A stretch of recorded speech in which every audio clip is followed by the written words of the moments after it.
경건주의 신학자로 잘 알려져 있는 슈페너라고 하는 신학자가 있는데 그분이 이렇게 말을 했어요. 성경을 이렇게 반지로 표현하자면, 성경 66권을 반지로 표현하자면 로마서는 그 반지의 가운데 딱 박혀있는 보석 있죠.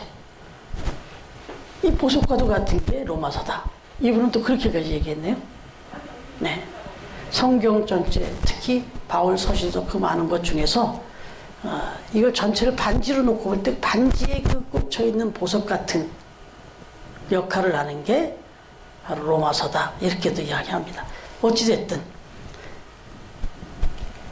이제 이 로마서를 그렇게 중요하게 여겨서 맨 처음에 이렇게 역사서 끝나고 나서 바로 로마서를 이렇게 위치해 놓은 거다라고 얘기하는데, 그러면 그렇게 중요하다고 평가를 받은 이유가 뭐냐고요. 그 도대체 뭐가 그렇게 중요해서 중요하다고 평가를 받았나? 그 얘기를 하고 싶은데, 그것은 성경 전체의 주제를 함축하고 있기 때문에, 그리고 하나님이 정말 하기를 원하시고 또 말씀하시고자 하는 그 내용을 담고 있기 때문이라는 거예요.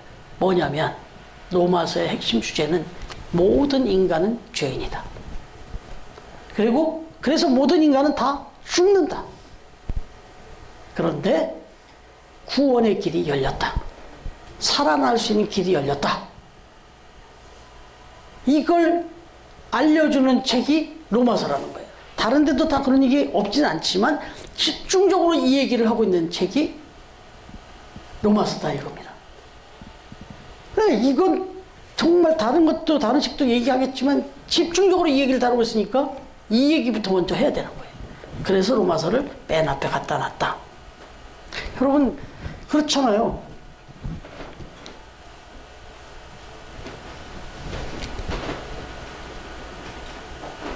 이 세상을 살아가면서 생명보다 중요한 게 뭐가 있겠어요? 뭐 이 세상 그 어떤 것들을 다 누리고 살아도 건강하지 못하면, 그리고 죽음을 목전에 두면 모든 거 다 내려놓게 돼 있습니다. 그런데 그 환자에게 말 그대로 누구도 고칠 수 없는 병, 그 암과 같은 불치병 앞에 있는 사람들 앞에 신약이 개발됐다. 그 병, 이 약만 먹으면 끝난다. 해결된다라고 만약에 그 의학계에서 신약 발표를 했다. 얼마나 큰 희소식입니까? 얼마나 큰 희소식이에요. 이건요, 이제 생을 얼마 남겨두지 않은 80대, 90대가 넘어가는 그런 어르신들도 본인의 그 질병을 치료할 수 있는 신약이 나왔다 그러면 정말 기뻐하죠. 하물며 우리 인류 모두가 항상 고민하고 있는 그 어떤 불치병의 문제를 딱 해결할 수 있는 신약이 발표하면 얼마나 큰 그게 기쁨의 소식이냐고. 이게 복음이죠. 복음이 굿뉴스예요. 굿뉴스. 복된 소식. 바꿔 말하면 인류 전체에게 가장 복된 소식이 뭐냐면 안 죽는다. 영원히 살 수 있다. 영원히 살게 됐다. 이 얘기만큼 중요한 게 어디 있어요. 다시 말하면 모두가 죄인이어서 죽을 수밖에 없게 됐는데 그 죄 문제를 해결했다. 그래서 이제는 죽지 않고 영원히 살 수 있게 됐다. 이것처럼 복음이 어딨냐. 그래서 그 얘기를 집중적으로 다루고 있는 이 로마서를 맨 앞에 갖다 놨다는 거죠. 그래서 복음이다 이거예요. 여러분, 우리가 이제 이 로마서 16장까지를 묵상해 갈 때 정말 깊이 한번 새겨볼 필요가 있는 거죠. 너무너무 소중한 얘기를 하고 있으니까. 그런데 오늘 이제 1장을 시작하면서 1장 1절부터 7절까지의 주제 내용은 뭐냐? 서두를 장식하고 있는 내용은 뭐냐? 부르심입니다. 부르심. 콜링이라고 그러죠.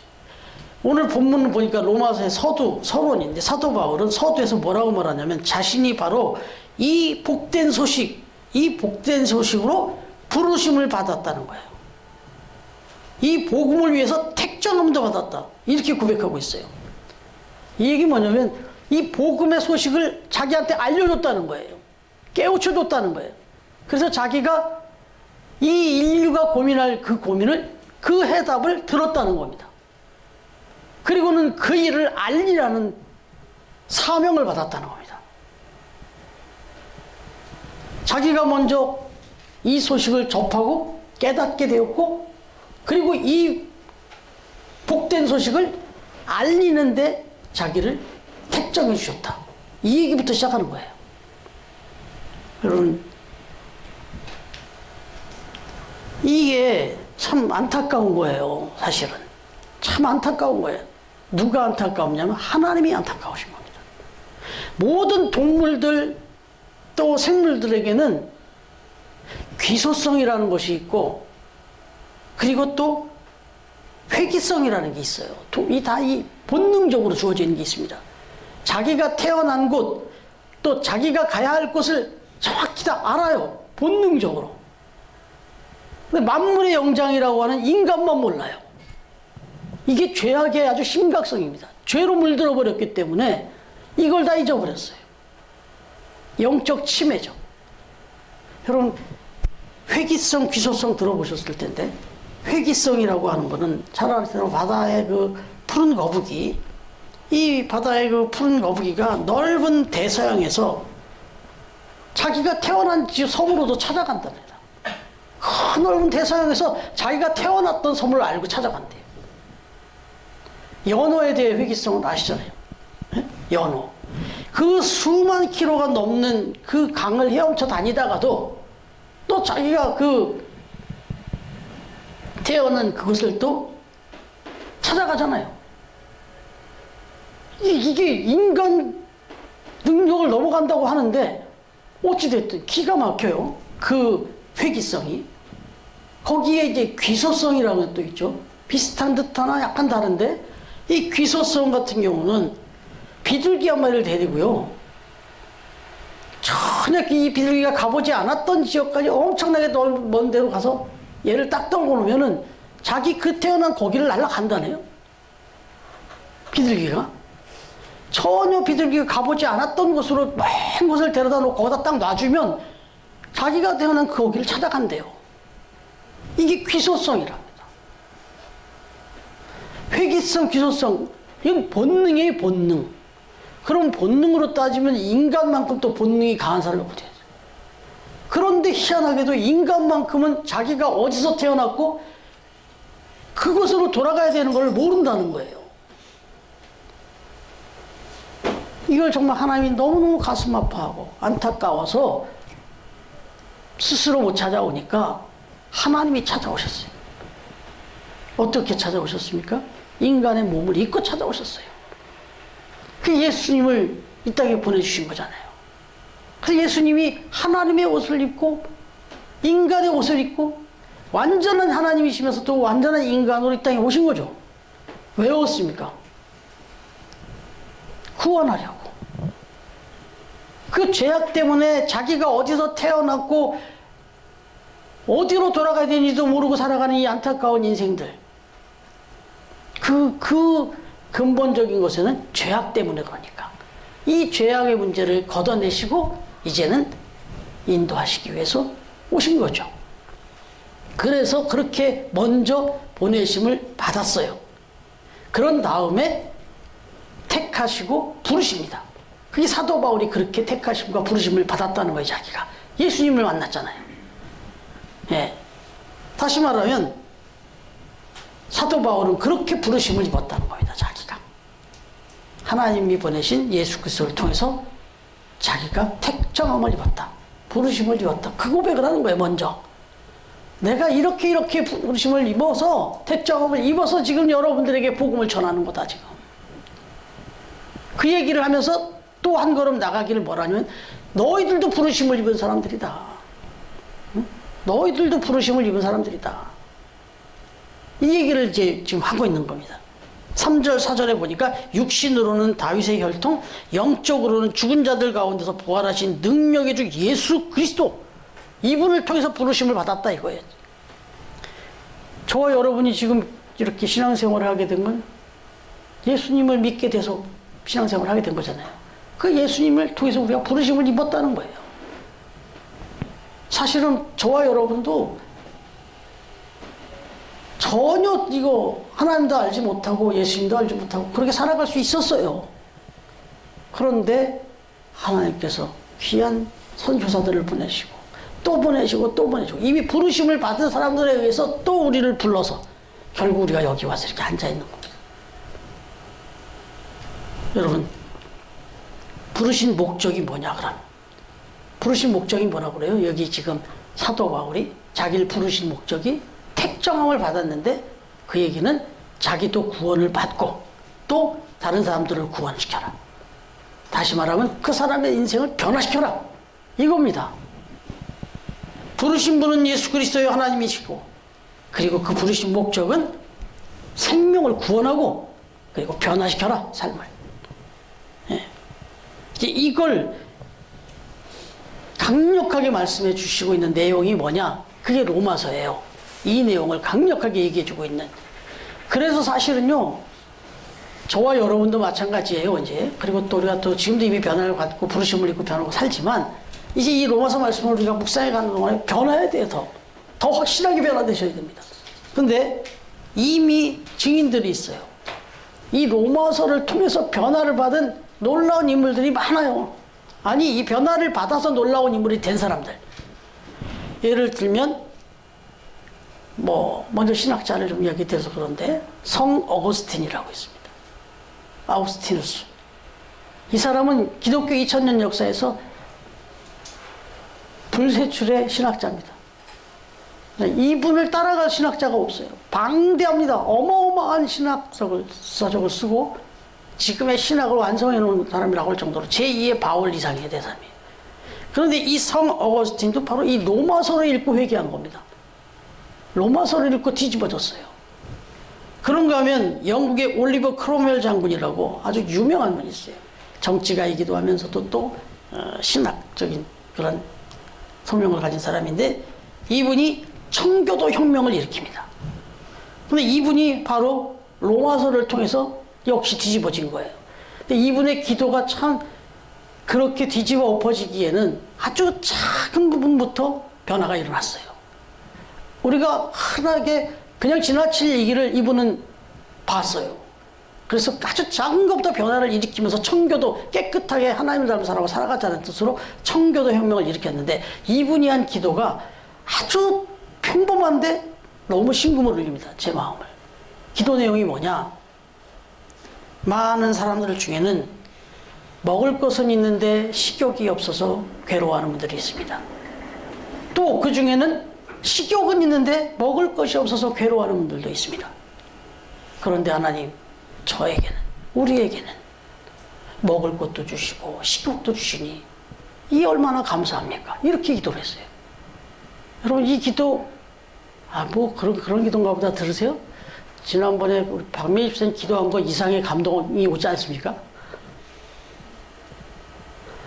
먹을 것이 있는데 식욕이 없어요. 그런 사람 얼마나 많아요. 안타까워 죽겠어요. 돈도 많아요. 근데 밥맛이 없대요. 입맛이 없대요. 그래서 참 정말 호강에 밥 말아 드신다. 그러고. 근데 어떤 분은 식욕은 있어요. 식욕이 왕성해. 근데 먹을 게 없어요. 돈이 없어요.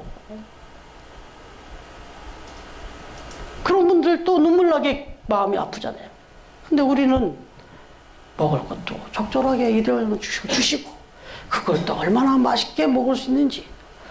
제가 요즘 아주 행복한 지금 계절을 보내고 있는데 저는 그 곰피라고 하는 걸 너무 좋아하거든요. 근데 겨울에 곰피가 나와요. 그거 안 하면 막 두 그릇 세 그릇 먹을 것 같아요. 제가 밥을 좀 적게 먹어야 되는데 거기다가 무슨 풋고추 뭐죠 이름이? 고추? 제가 먹는 고추 이름이 뭐예요? 뭐요? 동그리? 용그리. 이 고추를 막 지금 밥을 하나 이렇게 뜨다가 이거 하나 찍으면 하나를 이렇게 긴 거를 그냥 이거만 아삭아삭 먹어요. 먹을 것 있고 이 식욕이 주니 얼마나 감사합니까? 행복하잖아요. 여러분도 그렇지 않으세요? 제가 보니까 저 이상으로 아주 맛있게 사시는 걸로 제가 알고 있는데 여러분 이것부터 감사가 돼야 돼요. 이런 거부터 하나님께 감사할 텐데 그런 삶의 변화는 하나님을 제대로 만나면 감사 안 할 게 없고 은혜 아닌 게 없고 이렇게 되는 거예요. 예. 뭐 아파도 안 아파도 다 감사해요. 먹을 것이 있어도 없어도 다 감사하고, 이게 이제 하나님을 만나고 예수님을 만나고 믿음 안에 부르심을 받은 사람들의 특징이다 이거죠. 예. 여러분, 그 중에 또 한 사람 빼놓을 수 없는 사람이 조지 워싱턴 미국의 초대 대통령 역시도 로마서 읽고 자기는 이런 거대한 일을 할 수 있게 됐다 그랬어요. 초대 대통령으로 이 미국을 건국한 대통령이 자기 고백이 뭐냐, 로마서 읽고 자기가 도전을 받았답니다. 변화를 받았답니다. 그런가 하면 뭐 두말할 것 없는 사람이 우리 개신교가 있게 한 마르틴 루터죠. 마르틴 루터가 신부였잖아요. 예. 비텐베르크 교회 신부였는데, 도저히 뭐 아무리 신앙생활을 하는데도 이게 도대체 자기의 마음에 변화가 없어요. 짐만 되고. 근데 그 중에 가장 결정적인 결정타가 뭐냐면, 이게 교황들이 막 무소불위의 권력을 가지면서 세속 군주로 바뀌면서 완전히 속물들이 돼버리면서 뭐 성 베드로 대성당을 짓는다고 어마어마한 돈을 막 쏟아붓는데 돈이 모자라니까 막 면죄부를 팔아갖고 이걸 돈 주고 사면 죄를 다 사양받는다. 심지어 죽은 사람에까지도 막 이렇게까지 하면서 하는 모습 보니까 정말 기가 차잖아요. 그러다가 고민하는 중에 로마서 말씀을 읽습니다. 로마서 1장 17절. 이거 한번 읽어주실래요? 로마서 1장 17절. 복음에는 하나님의 의가 나타나서 믿음을 이루게 하나니 기록한 바 오직 의인은 믿음으로 말미암아 살리라 함과 같으니라. 아멘. 여기 보니까 이 기쁜 복음 소식에 보니까 거기 하나님의 의가 나타났는데, 하나님의 그 의로운 그 뜻이 나타났는데 보니까 믿음으로 믿음에 이르게 한다는 거예요. 믿음으로. 그러면서 오직 의인이라면 그냥 믿음으로 사는 거다.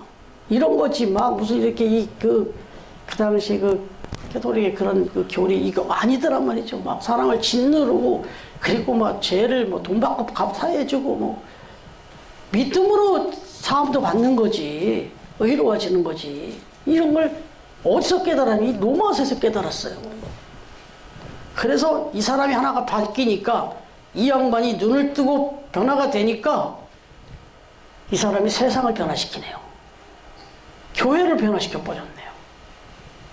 먼저 자신이 복음 안에서 변화를 받고 교회와 세상이 변화를 해서 1517년 비텐베르크 정문에다가 95개조 반박문을 딱 붙여버리면서 종교개혁을 일으킵니다.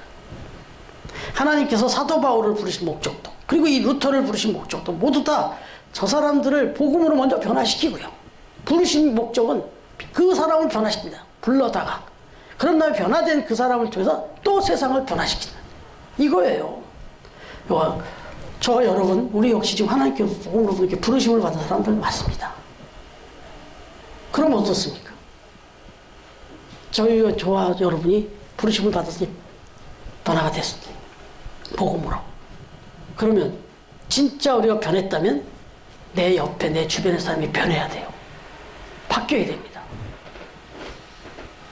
우리 모두가 하나님께로부터 복음으로 부르심을 받은 사람들이라면 이젠 우리를 통해서 내가 있는 곳이 변해야 돼요. 우리 집이 변해야 되고, 가까이는 나 때문에 내 남편이 변해야 되고, 나 때문에 아내가 변해야 돼요.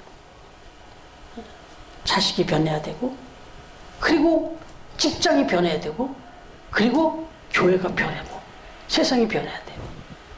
그럼 그게 돼야 돼요. 그래야 진짜예요.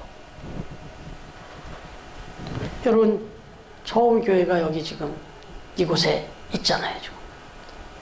적어도 아주 단순한 얘기를 하자면, 이 세이브존 6층부터 저 지하까지 중에 이 6층이 제일 먼저 변해야 돼요.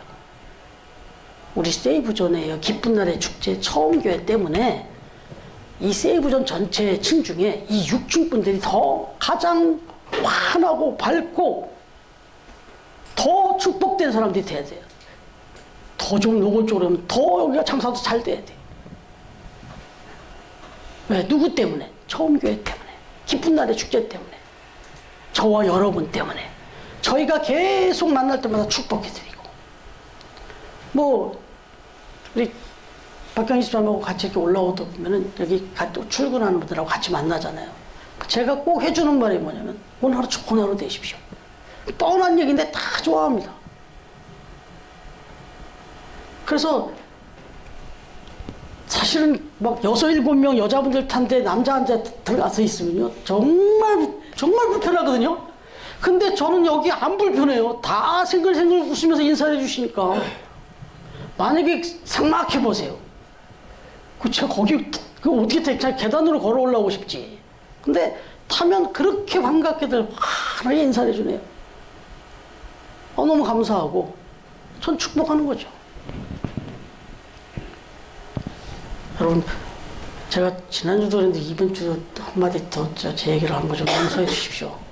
그냥 여러분들 다 그렇게 살고 계시는 줄 알고 또 그렇게 사시라고 하는 뜻에서 말씀드리는데 제가 지금 출근을 하고 있는 거기를 갔더니 한번 다시 한번 와보셨잖아요. 지금 확 뒤집어 엎어놨어요. 네, 다 엎어놨어요. 그냥 갈아 엎어놨습니다. 제가 그냥 이렇게 제가 고의적으로 돌아다니는 거 아닌데 일 때문에 왔다 갔다 하는데 전부 다 좋아해요. 학생들도 좋아하고 거기 막 집사님 장로님들 이런 데 와서 막 둘러보고 막 사진 찍고 지난주 난리가 났대요. 신년주일이 딱 되고 교사도 바뀌고 뭐 전도사도 바뀌고 다 바뀌었는데 이 사람들이 그 1층에 전부 내려와가지고 2층 3층 거기 놔두고 막 1층에 내려가고 막 사진 찍고 뭐 난리들 쳤다네. 아니 이게 왜 이러나 그랬더니 17년 동안 안 바뀌었었대요. 근데 최근에 뒤집어 엎어진 거예요. 이게 바뀌었다는 거예요.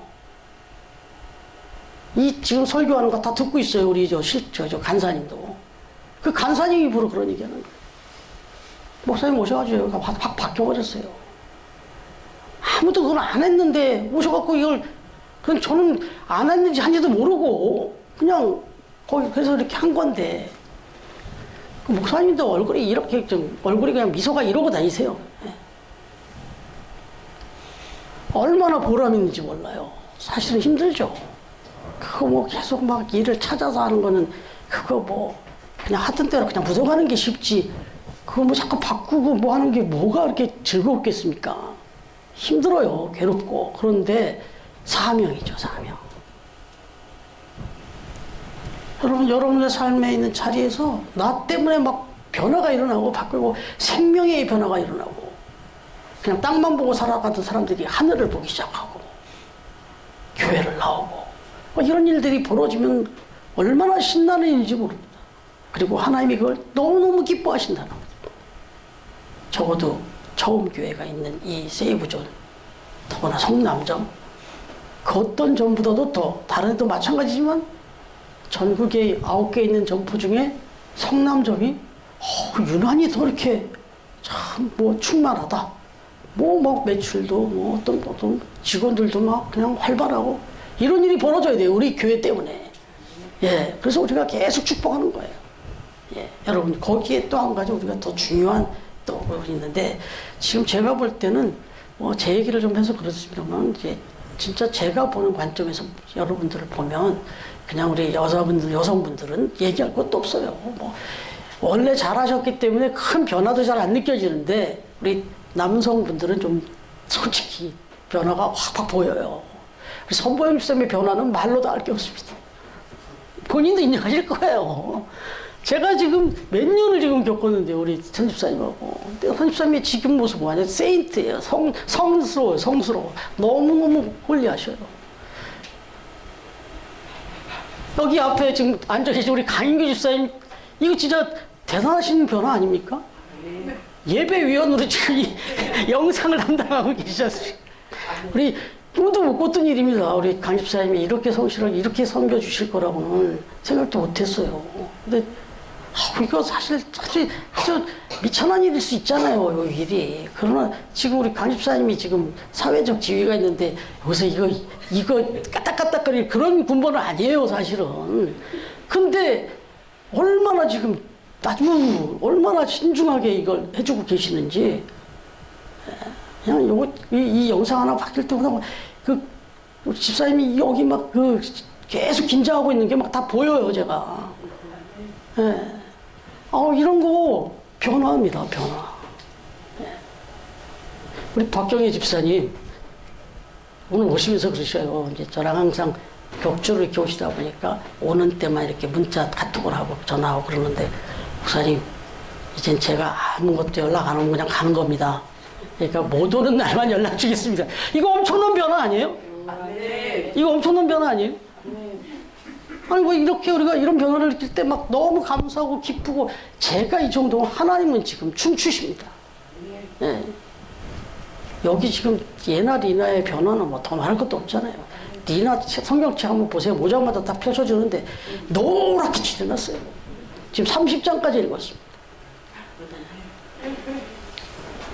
예나는 어제 여기 준비하고 있는데 예배 마치면 커피를 다 드시고 그 다음에 저희가 한번 댄스를 좀 더 한번 하겠답니다.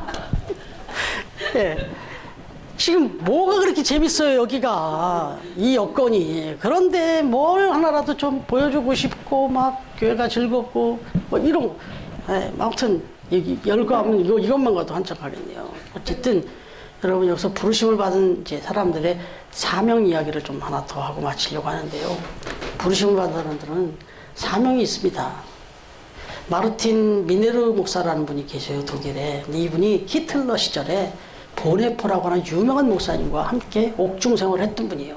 그러면서 어마어마한 고문을 당하고, 그러면서 평신도였는데, 내가 여기 나가기만 하면 나도 정치를 하겠다. 그래서 이 악한 무리들을 뿌리 뽑고 내가 꼭 복수하겠다. 이 마음을 단단히 먹었답니다. 그러면서 평신도로서 기도하고 있었대요. 때만 와라. 마침내 때가 돼서 이제 석방이 됐습니다. 근데 이분이 석방이 돼갖고 이제 정치의 길을 가보겠다고 이제 막 하고 있는데, 꿈을 꿨는데, 이게 하나님 앞에 그 심판대 사람들이 쫙 줄 서 있더래요. 근데 보니까 막 무신론자들이 널렸더래요. 근데 한 무신론자한테 주님이 그러시더래요. 너는 네가 한 일에 대해서 한번 변론을 해봐라. 이렇게 물으셨다는 거예요. 그러자 이 친구가 하는 얘기가, 세상에 내가 살면서 내가 무신론자로 살았긴 합니다만은 나를 정죄하고 욕하고 나를 피하는 사람들 뿐이었지, 그 어떤 사람도 나한테 예수 그리스도에 대해서 복음을 전해주거나 뭐 말한 사람은 아무도 없었습니다. 그러니까 핑계를 그쪽으로 돌린 거예요, 사실은. 내가 무신론자로 그렇게 살다 오게 된 이유는, 뭐 나도 나지만 나를 욕하고 정죄하고 그런 나를 피하고 이런 사람들 투성이었지, 나한테 복음을 전해준 사람은 아무도 없었다. 이런 이 예수 그리스도에 대해서, 천국에 대해서 전해준 사람은 아무도 없었다. 이 얘기를 하더래요. 근데 그렇게 하다가 꿈을 꿨는데 이 꿈을 7번이나 꿨다네, 이 사람이. 이 미네르 목사님이, 이게 나에게 주신 소명이구나, 사명이구나 깨달아가지고 바로 그때부터 그냥 신학으로 갔다는 거예요. 그리고는 목회자가 된 거예요. 그리고는 이제 그 일하는 걸로 자기 인생을 바꾸게 됐다. 이게 고백입니다. 여러분, 로마서 10장 14절 한 번 더 찾아주세요. 로마서 10장 14절.